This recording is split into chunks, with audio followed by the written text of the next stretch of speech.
قرآن مجید میں 5 جگہ اللہ کے حق کے بعد فوراً والدین کا حق ہے. وَقَضَىٰ رَبُّكَ أَلَّا تَعْبُدُوا إِلَّا إِيَّاهُ وَبِالْوَالِدَيْنِ إِحْسَانًا. تیرے رب نے فیصلہ کر دیا ہے کہ اس کے سوا کسی کی بندگی نہیں کرو گے اور والدین کے ساتھ نیک سلوک کرو گے. اللہ کے حکم کے بعد، اللہ کے حق کے بعد والدین کا حق ہے. سورہ لقمان میں انشکر لی ولوالدیک، شکر ادا کرو میرا بھی اور اپنے والدین کا بھی. اور سورہ بنی اسرائیل میں تو کیا تفصیل آئی ہے. اما یبلغن عندک الکبر احدہما او کلاہما فلا تقل لہما اف ولا تنہرہما وقل لہما قولا کریما واخفض لہما جناح الذل من الرحمۃ وقل رب ارحمہما کما ربیانی صغیرا. اگر تمہارے والدین میں سے ایک یا دونوں تمہارے پاس بڑھاپے کی عمر کو پہنچ ہی جائے، انہیں کبھی اف تک نہ کہنا، دل نہ توڑنا ان کا، چھاتی چوڑی کر کے بات نہ کرنا، ان سے کندھے جھکا کر بات کرنا، ادب سے گفتگو کرنا. قل لہما قولا کریما واخفض لہما جناح الذل من الرحمہ، اپنے کندھوں کو جھکا کر رکھنا. اور پھر کہنا، اللہ سے دعا کرنا، رب ارحمہما کما ربیانی صغیرا، پروردگار میرے ان والدین پر رحم فرمائیو جیسے کہ انہوں نے مجھے پالا تھا جبکہ میں چھوٹا سا تھا. تو خاندان کے نظام کو مستحکم کرنے کے لیے 3 ڈائمنشنز ہیں. جیسے ایک کمرہ ہے، چوڑائی ہے، لمبائی ہے، اونچائی ہے. پہلے تو شوہر اور بیوی کے درمیان بانڈ آف لو. اب یہ شوہر اور بیوی پیرنٹس بن گئے ہیں، والدین بن گئے، اولاد آ گئی. سیکنڈ ڈائمنشن ایڈ ہو گئی، ادب، عزت. اور بہن بھائی ہے، اخوت، جس کو کہ وہ کہہ رہا ہے جی ویلز بھی، فریٹرنٹی. خاندان کا ادارہ مستحکم.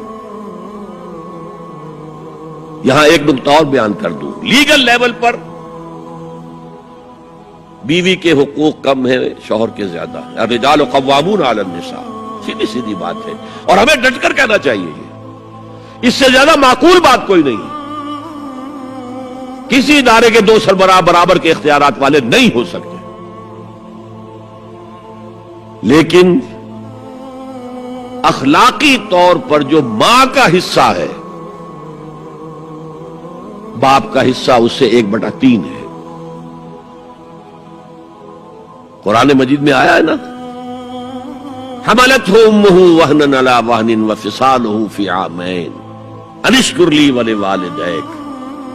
اسے اٹھائے رکھا اس کی ماں نے اپنے پیٹ میں، کمزوری پر کمزوری جھیل. کمزوری تو ہو رہی ہے، اس کا خون چوس رہا ہے اندر، جھونک جو ہے وہ چوس رہی ہے خون اس کا. اور سب ماؤں کو تو اتنی نرشمنٹ موجود نہیں ہوتی کہ آپ پریگننسی میں اس کے لیے ضروری نرشمنٹ فراہم کر دیں. وہنن علی وہن، کمزوری پر کمزوری جھیل کر بھی اپنے پیٹ میں اٹھائے رکھا. وفصالہ فی عامین، اور پھر دودھ چھڑانا ہوا 2 سالوں میں. وہ جھونک جو ہے وہ پھر اس کی چھاتیوں سے چمٹ گئی. لہذا اس کا حق 3 گنا زیادہ ہے باپ سے. ایک صحابی حضور سے پوچھتے ہیں، حضور میرے حسن سلوک کا اولین مستحق کون ہے؟